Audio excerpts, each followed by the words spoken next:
escola do mundo, onde eu posso ensinar e aprender. A palavra da sabedoria é a nossa EBD. Deus é o nosso diretor, o Espírito Santo nosso professor. A Bíblia é a cartilha que ensina o caminho, a verdade. Queridos, vamos começar então a nossa escola bíblica dominical. Vou chamar o pessoal que está ali fora, os que forem entrar, para se acomodarem. Vamos começar. Nós estamos em Mateus capítulo 4. Hoje, vamos ter uma visão geral dos capítulos 4 a 7. Ok? Então vamos começar, vamos orar? Pai, muito obrigada por esse tempo na tua casa. Muito obrigada, Senhor, por esse momento aqui.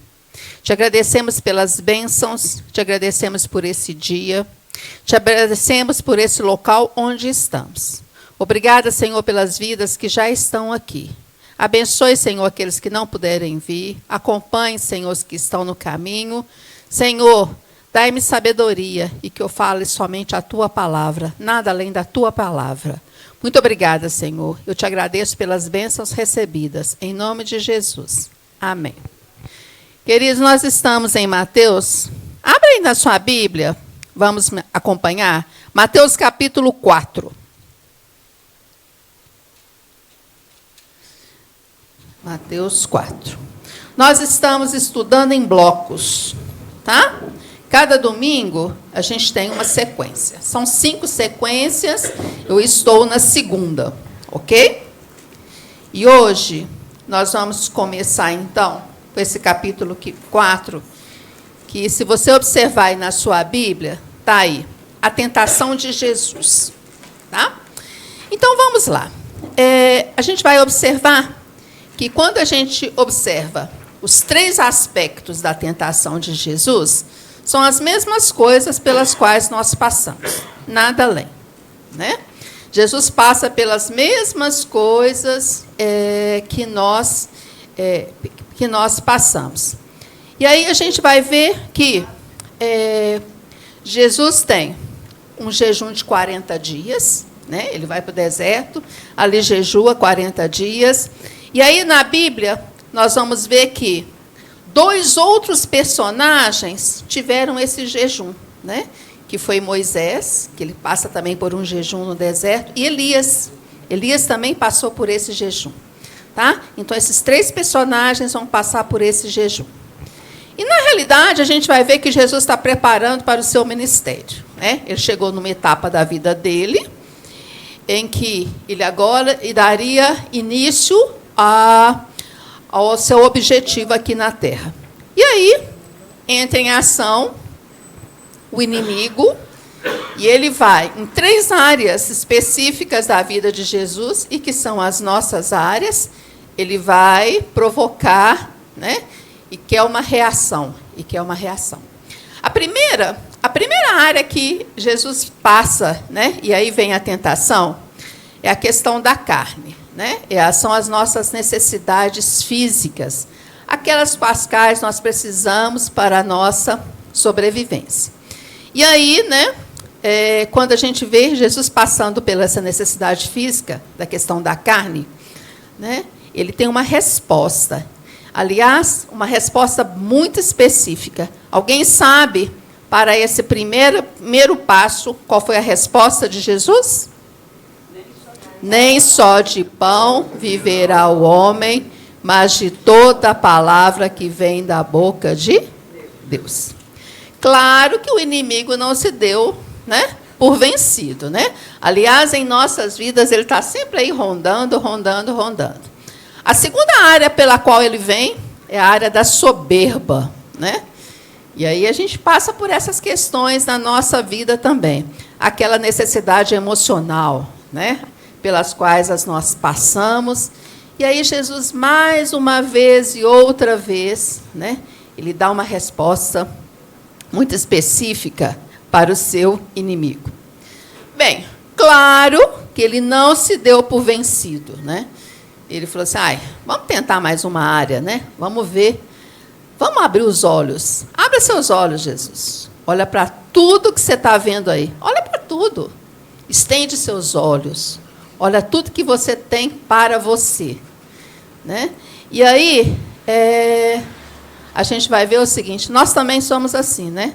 Aquela necessidade de poder, o desejo de poder. Né? E Jesus, mais uma vez e outra vez, ele vai responder o seguinte, ao teu Deus adorarás, e só a Ele servirás. E aí, depois que Jesus passou por esse período aí, né? Por essa etapa na vida dele, ele vai para Cafarnaum.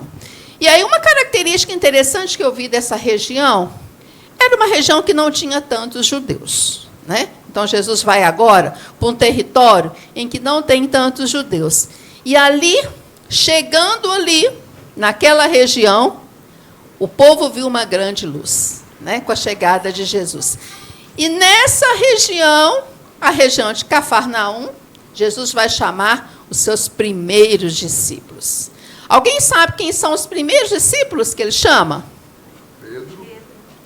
Simão Pedro, André, Tiago e João. Ele chama os irmãos. Qual a profissão? Pescadores. E aí eles seriam, a partir de então, eles seriam o quê? Pescadores de homens, pescadores de almas. Essas pessoas seguem a Jesus, deixando para trás aquela profissão que eles tinham, para algo muito maior, muito e muito maior. E é interessante que Jesus começa o discipulado, né, chamando os seus discípulos, por essa profissão. É muito significativo, né? Ele chama justamente pescadores, os primeiros discípulos, né? Que é uma forma de falar para as pessoas o seguinte, ó, eu agora quero perto de mim pescadores de homens. E aí eu quero que você vá agora comigo para o capítulo 5. Néia, tem como passar aquela imagem? Das bem-aventuranças. Está na chamada do aviso. Vamos lá, as bem-aventuranças. Queridos, essa parte do Sermão do Monte, ela é muito conhecida por nós. Mas essa semana, eu preparando a lição, eu vi esses 2 capítulos, na realidade, 3 capítulos, 5, 6 e 7, de uma outra forma, de uma outra organização. E é essa forma e é essa organização que eu tive contato essa semana, que eu quero compartilhar com vocês. E aí a gente vai ver o seguinte. Primeiro, vou começar lendo aí o primeiro versículo, Mateus 5:1. Vamos lá? E Jesus, vendo a multidão, subiu ao monte, e assentando-se, aproximaram-se dele os seus discípulos. Então, a gente vai ver que Jesus agora vai ter uma conversa, um bate-papo muito especial com aquelas pessoas que estavam próximas a ele. E aí, a primeira parte desse sermão, né, esse sermão que é todo conhecido da gente, mas aí nós vamos dividir o Sermão do Monte em 3 partes. A primeira parte é uma introdução. Quando Jesus coloca aquele sermão para as pessoas, aquelas palavras, né? Aquelas palavras que significam beatitudes, felizes, pequenas recomendações que eles deveriam fazer no dia a dia, Jesus está convidando aquelas pessoas que estão ali próximas a ele o seguinte, venham fazer parte do reino de Deus. Venham fazer parte do reino de Deus. E quando você faz parte do reino de Deus, o que a gente observa é o seguinte, vocês vão ter que ser o sal da terra e vocês vão ter que ser a luz do mundo. Que responsabilidade, né? Que responsabilidade é essa? A partir do momento em que nós somos convidados a fazer parte, nós fazemos parte desse reino, nós vamos ser sal e nós vamos ser o quê? Luz. Nós vamos iluminar, nós vamos clarear o ambiente. Lembra que quando Jesus chegou em Cafarnaum, né? A imagem que as pessoas viram de Jesus foi essa. Viu uma grande luz. E os discípulos dele, ele fala a mesma coisa. Venham, sejam luz também. Bem, e agora na segunda parte desse Sermão do Monte, a gente vai ver o seguinte. Jesus está propondo um bom relacionamento das pessoas com Deus e com os outros. Na realidade, o Sermão do Monte é isso. Ele está falando o seguinte, olha, vocês precisam ter um bom relacionamento com o Pai e um bom relacionamento com quem? Com as pessoas ao seu redor. E com isso ele vai citando, ele vai dando algumas dicas, né? E aí a gente vai ver o seguinte. Primeira coisa que ele deixa muito claro, aliás, Jesus em Mateus deixa muito claro o seguinte, que Jesus completa a Torá e os profetas. Tudo que os profetas falaram, a gente vai ver que Mateus é o cumprimento das promessas, né? E esse capítulo ele deixa claro isso. Mais uma vez, há o cumprimento das diversas promessas que os profetas deixaram aí. Uma outra coisa que a gente observa no Sermão do Monte, como é que são as práticas religiosas, né? Quando eu falo em práticas religiosas, muitas vezes a gente pensa no ritualismo, né? Um pouco complicado quando a gente passa a fazer as coisas como se fosse um ritual, né? É muito mais além. As nossas práticas, né, religiosas, elas vão proporcionar uma verdadeira recompensa. Mas como assim que elas vão proporcionar isso? Primeiro, a gente tem que ter uma verdadeira devoção. Como assim uma verdadeira devoção?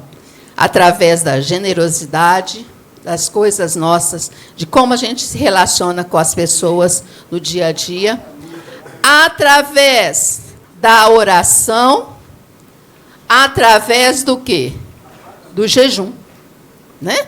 Então a gente vai ver que a verdadeira devoção implica nessas coisas. E aí, no Sermão do Monte, Jesus fala o seguinte, olha, vocês estão preocupados com riquezas, com bens, né? Nos dias atuais, muitas vezes a gente cai nessas coisas aí, mas Jesus fala o seguinte, olha, não acumula tesouros aqui na terra, não? Aqui na terra, não. Acumulem tesouros o quê? Nos céus, né? E aí, o seguinte, não acumular tesouros foi a argumentação do Pai. Segunda coisa, que nós devemos ser conhecidos pelo nosso Pai. Conhecido. Quando a gente fala que a gente conhece uma pessoa, significa que a gente tem o que com essa pessoa? Intimidade, comunhão. E aí o Sermão do Monte está falando isso. Da nossa intimidade, da nossa devoção, do nosso caminhar com Jesus. E aí, caminhando por esse sermão, a gente vai ver que Jesus fala muito do como é que é seu relacionamento? Como é que são o seu dia a dia? Como é que são com as pessoas com as quais você se encontra? Como é que ficam as coisas por aí? Né? Você é luz? Você é sal? Primeira coisa que Jesus vai falar é o seguinte, vamos ver uma primeira área, Deus e o dinheiro. Gente, se a gente for tirar em 24 horas, quanto tempo do nosso dia que a gente pensa em dinheiro? É claro que a gente tem que ter dinheiro para a nossa sobrevivência. Mas aí a gente tem que pensar o seguinte, desse total de 24 horas, qual é a proporção de horas que isso vai ocupar no nosso calendário? Bom, vamos parar para pensar o seguinte, qual é a proporção, né, do tempo que a gente está aí preocupada com a questão do dinheiro?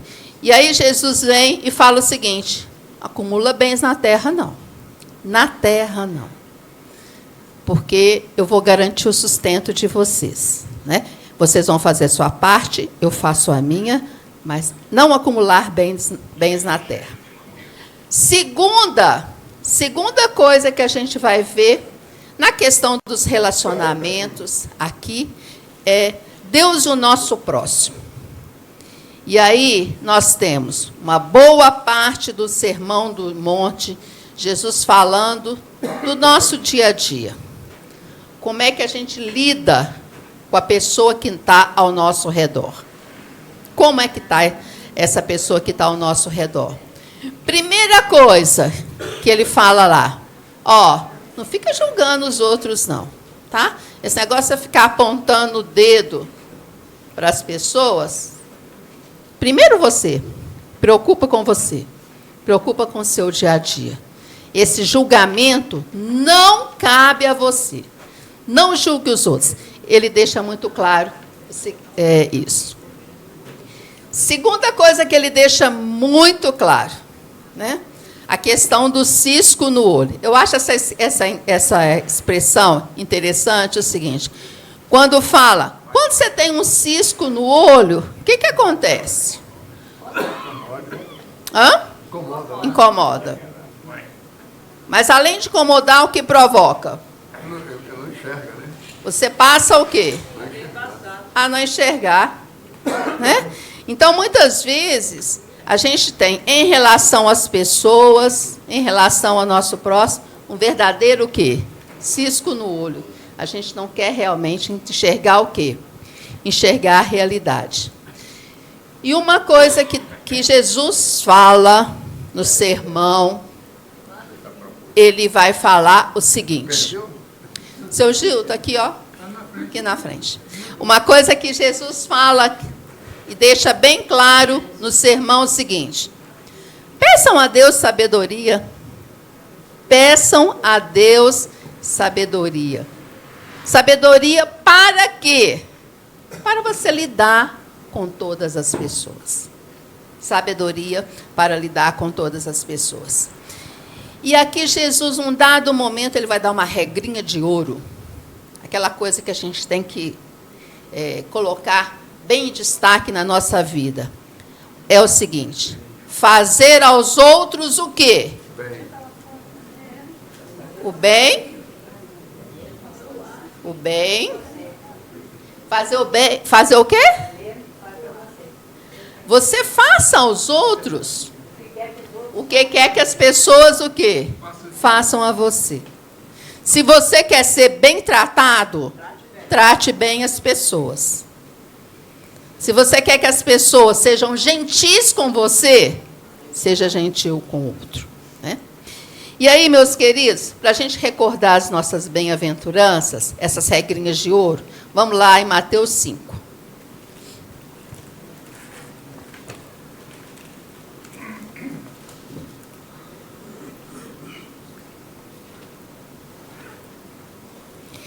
E aí nós vamos ler Mateus 5, de 3 até o versículo 13. Não tem problema a sua versão ser diferente da minha. Você pode ler aí junto comigo, tá bom? Começando no versículo 3. Vamos lá. Bem-aventurados os pobres de espírito, porque deles é o reino dos céus. Bem-aventurados que choram, porque eles serão consolados.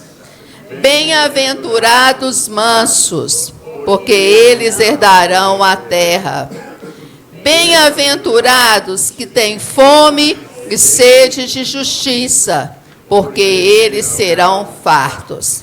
Bem-aventurados os misericordiosos, porque eles alcançarão misericórdia. Bem-aventurados os limpos de coração, porque eles verão a Deus. Bem-aventurados os pacificadores, porque eles serão chamados filhos de Deus. Bem-aventurados os que sofrem perseguição por causa da justiça, porque deles é o reino dos céus.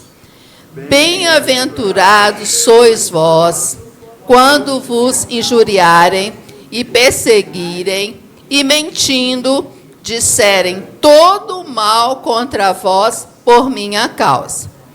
Exultai e alegrai, porque grande é o vosso galardão no céu. Porque assim perseguiram os profetas que foram antes de vós. Vós sois o sal da terra, e se o sal for insípido, com que há de salgar? Para nada mais presta, senão para lançar fora e ser pisado pelos homens. Versículo 14, comigo. Vós sois a luz do mundo.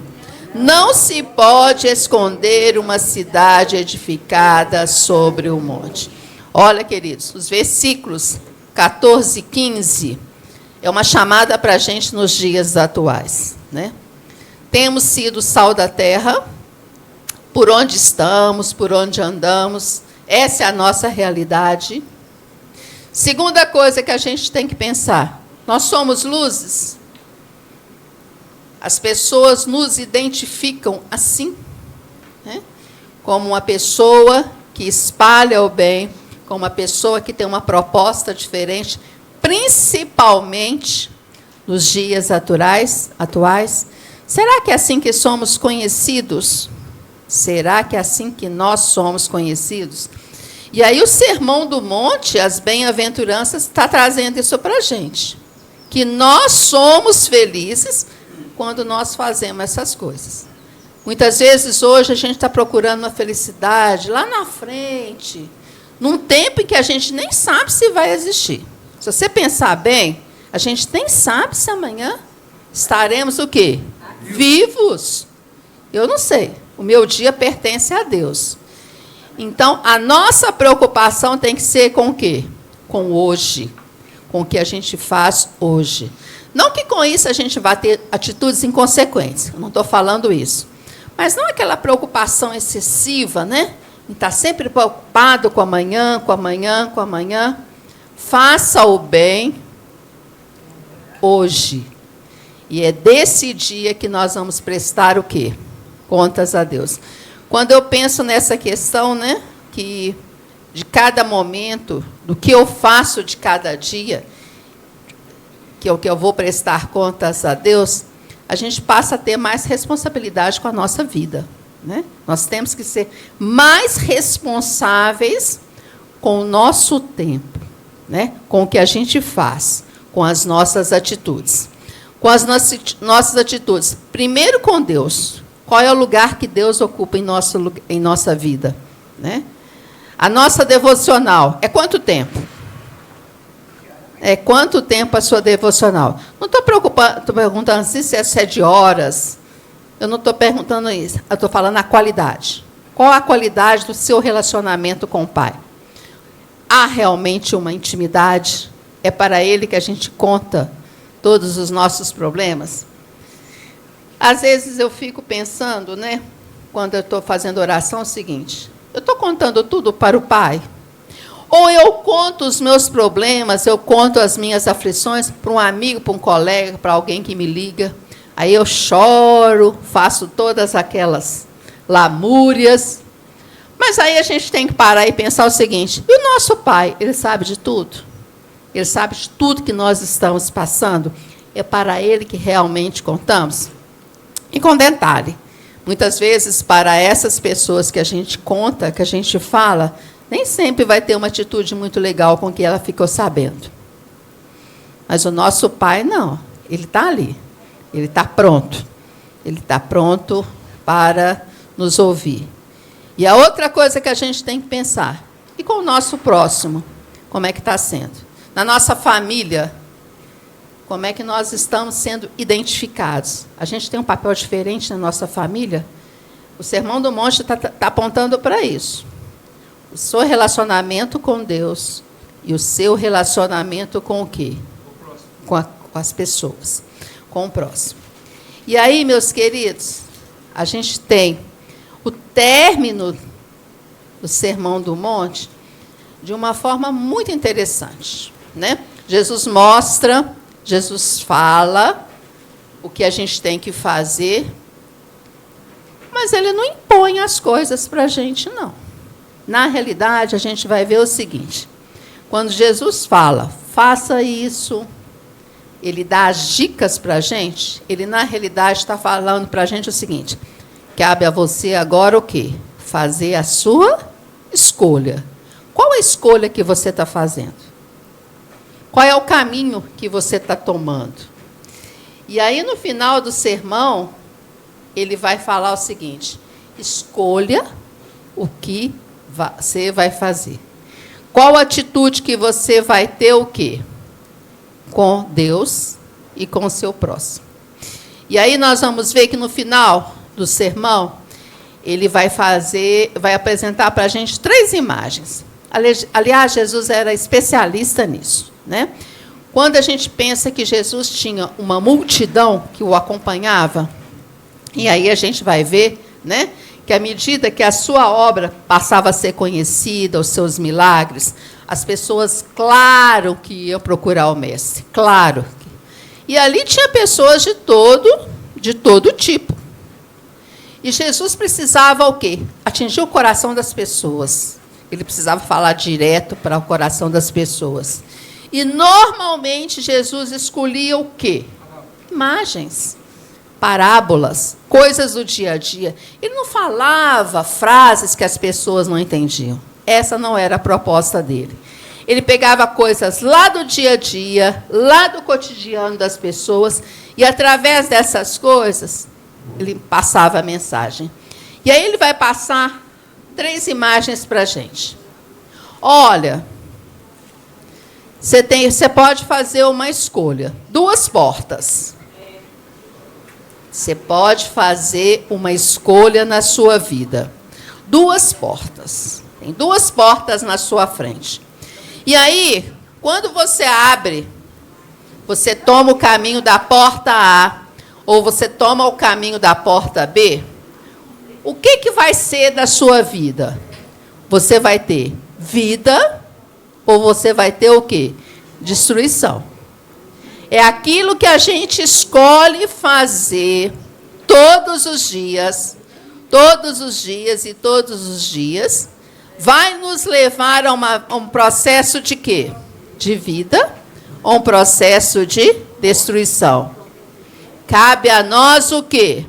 Escolher. Segunda imagem que Jesus já apresenta para as pessoas.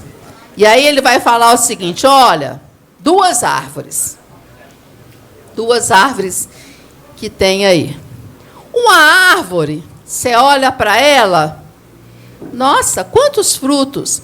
Na realidade, qual era a árvore mais próxima deles naquela época? Qual que eram as árvores que eles tinham lá no dia a dia deles? A figueira, só a figueira? Oliveira, né?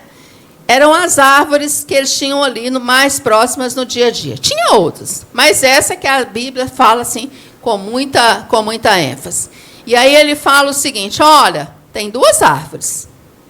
Uma está cheia de frutos, e a outra, você passa por ela, você não vê nada. E aí a gente vai ver o seguinte, eu não sei vocês, mas 2 coisas me chamam a atenção. É a questão se a árvore está florida ou se a árvore está com frutos. Eu, Silvana, sou chamada a atenção por isso. E aí a gente tem que pensar que as pessoas também, quando elas olham para a gente, elas estão olhando e vendo o seguinte, é uma árvore que dá frutos. Oi?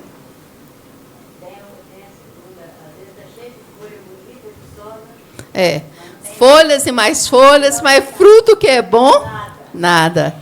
E aí, quando a gente passa por uma árvore que não tem frutos e não tem, né, flores, muitas vezes o que acontece? A gente passa até correndo. A gente não dá mais atenção. E aí a gente tem que pensar que a nossa vida também é assim. Nós somos árvores. E aí, quais são os frutos que a gente está dando? Que frutos são esses, né? Que as pessoas estão passando por nós e que as pessoas, muitas vezes, estão até colhendo. E aí a gente tem que pensar que, muitas vezes, através da nossa vida, há uma transformação de uma outra pessoa. Uma pessoa toma uma decisão na sua vida, por causa da nossa atitude, pela forma de como a gente se comporta. E aí Jesus dá uma terceira imagem muito interessante para a gente. A sua casa está onde? Jesus pergunta para eles o seguinte, a sua casa foi construída onde? Você teve o cuidado durante a sua vida de construir a sua casa onde? Em terreno firme com um bom alicerce, ou naquele lugar que você pisa e está o quê? Afundando. Né? Jesus, então, ele fala o seguinte, olha, você tem a opção de construir a sua casa na areia, e aí você vai ficar sempre, né? Balançando, sempre balançando, ao sabor, né, do vento, tudo é capaz de destruir a sua casa, ou você pode construir a sua casa onde? Na rocha firme.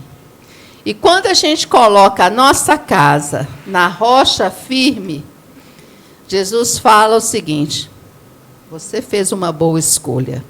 É assim. É assim que você vai ser o quê? Feliz. É assim que você vai ser o quê? Bem-aventurado. Meus queridos, quando a gente estuda Mateus, e aí a gente vai ver Mateus, a gente vai vendo em blocos, né? Estudando alguns grupos de capítulos, a gente vai vendo como é que Jesus ele tem uma preocupação muito grande com o tipo de vida que nós levamos. O tempo todo ele está falando isso para as pessoas. Como é que é a sua vida? Como é que é seu dia a dia? Como é que é seu cotidiano?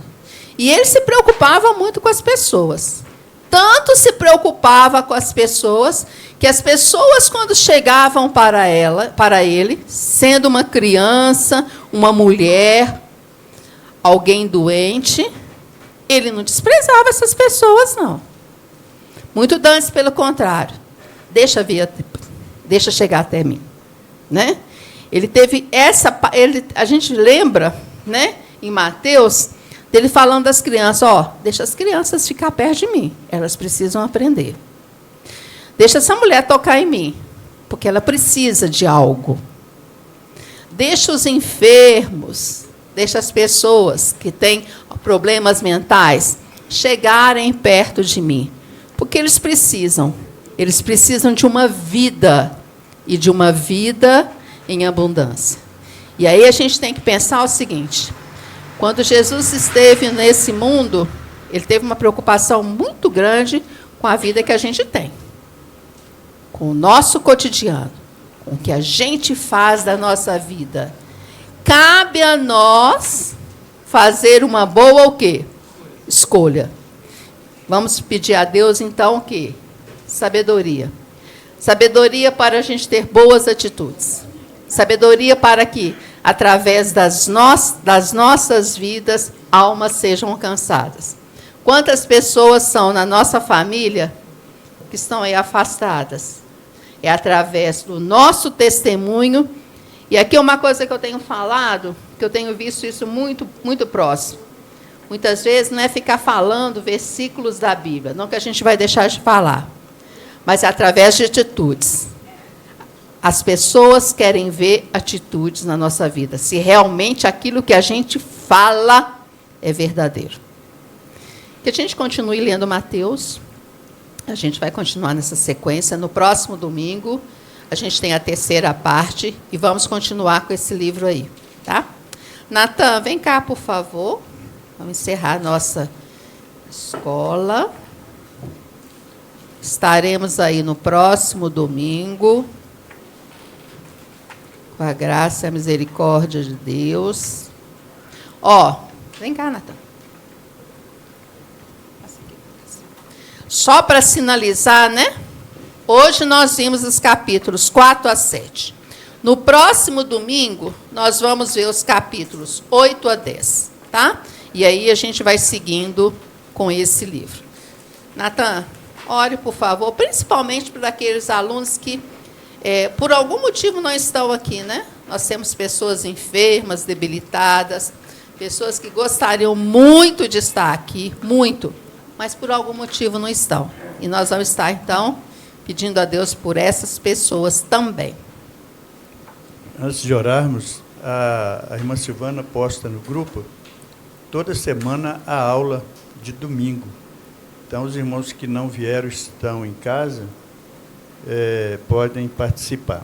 E eu estou observando aqui o caderno dela, ela é professora de profissão, né? e de chamado também, né? Porque bonitinho o caderno, né? Então venha, participe dessa aula, e é a melhor escola do mundo, que é a EBD, né? Aliás, na musiquinha diz isso, né? Então tá bom, vamos orar. Senhor, te agradecemos por este momento tão salutar em nossas vidas, quando ouvimos a Tua Palavra, a exposição da Tua Palavra. Agradecemos a Deus porque a nossa igreja prima por isso, pela exposição dessa palavra que é a verdade. Agradecemos pela Tua serva que prepara tão bem esse estudo, pelos Teus servos também que têm participado como professores aqui e que traz, ó Deus, o ensino para a Tua igreja. Pela mensagem, Senhor Deus, pregada do pastor também, a mensagem expositiva. Agradecemos, ó Deus, porque aqui conhecemos, ó Deus, a verdade. Pedimos, ó Deus, pelos Teus servos que não estão aqui. Sabemos, ó Deus, que são diversos os motivos. Sabemos, ó Deus, que muitos estão doentes, estão acamados, outros estão impossibilitados de vir. Mas, ó Deus, que o Senhor esteja abençoando para que na próxima oportunidade estejamos, ó Deus, não todos, que é impossível às vezes, mas que muitos estejam aqui conosco, saboreando, Deus, esse momento tão gostoso que é estudar a Tua Palavra. Abençoa-nos, ó Pai. Permita, Deus, que essa palavra hoje possa ficar guardada em nossos corações e que possamos levar para o nosso viver diário. Oramos em nome de Jesus. Amém. Deus é o nosso diretor, o Espírito Santo, nosso protetor.